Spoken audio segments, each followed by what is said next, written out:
15 મહાનગરપાલિકામાં સરેરાશ અત્યાર સુધી 48.32% જે આંકડો આવ્યો છે એ પ્રમાણે, એટલે ગઈ વખત કરતાં 2021 કરતાં આ વખતે મહાનગરપાલિકામાં સરેરાશ જે આંકડો છે એ પણ વધારે છે. 2021માં 46.08% હતો, જે અત્યાર સુધીમાં 15 મહાનગરપાલિકામાં 48.32% છે. જો કે મહાનગરપાલિકાઓની સંખ્યામાં પણ વધારો થયો છે. 3 મહાનગરોમાં મતદાનની ટકાવારીના રેકોર્ડ તૂટ્યા છે.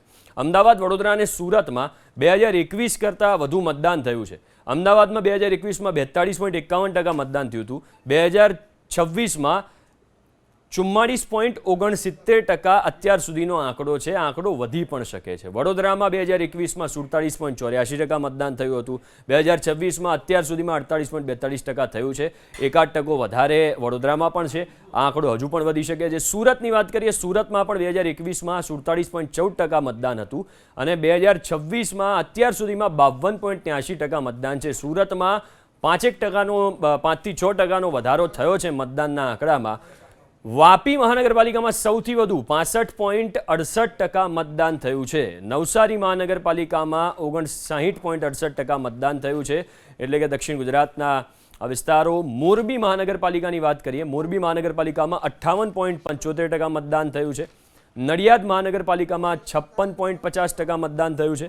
કરમસદ અને આણંદ મહાનગરપાલિકામાં 55.23% મતદાન થયું છે. એવી નગરપાલિકા જે તાજેતરમાં જ બની છે. મહેસાણા મહાનગરપાલિકામાં 53.12% મતદાન થયું. જામનગર મહાનગરપાલિકામાં 50.02% મતદાન થયું છે. ભાવનગર મહાનગરપાલિકામાં 47.26% મતદાન થયું છે. સુરેન્દ્રનગર મહાનગરપાલિકામાં 46.87% મતદાન થયું છે. રાજકોટ મહાનગરપાલિકામાં 45.21% મતદાન થયું છે.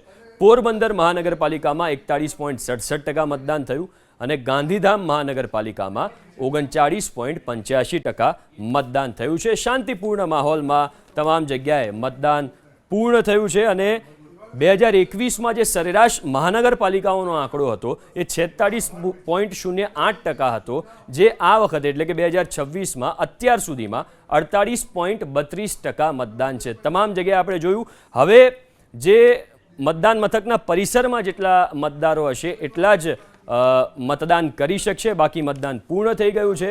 અગેન એકવાર કહી દઈએ કે 3 મહાનગરોમાં રેકોર્ડ તૂટ્યા છે. એટલે કે જે બપોરે જોવા મળી હતી સ્થિતિ, એનાથી વિપરીત સ્થિતિ સાંજે જોવા મળી.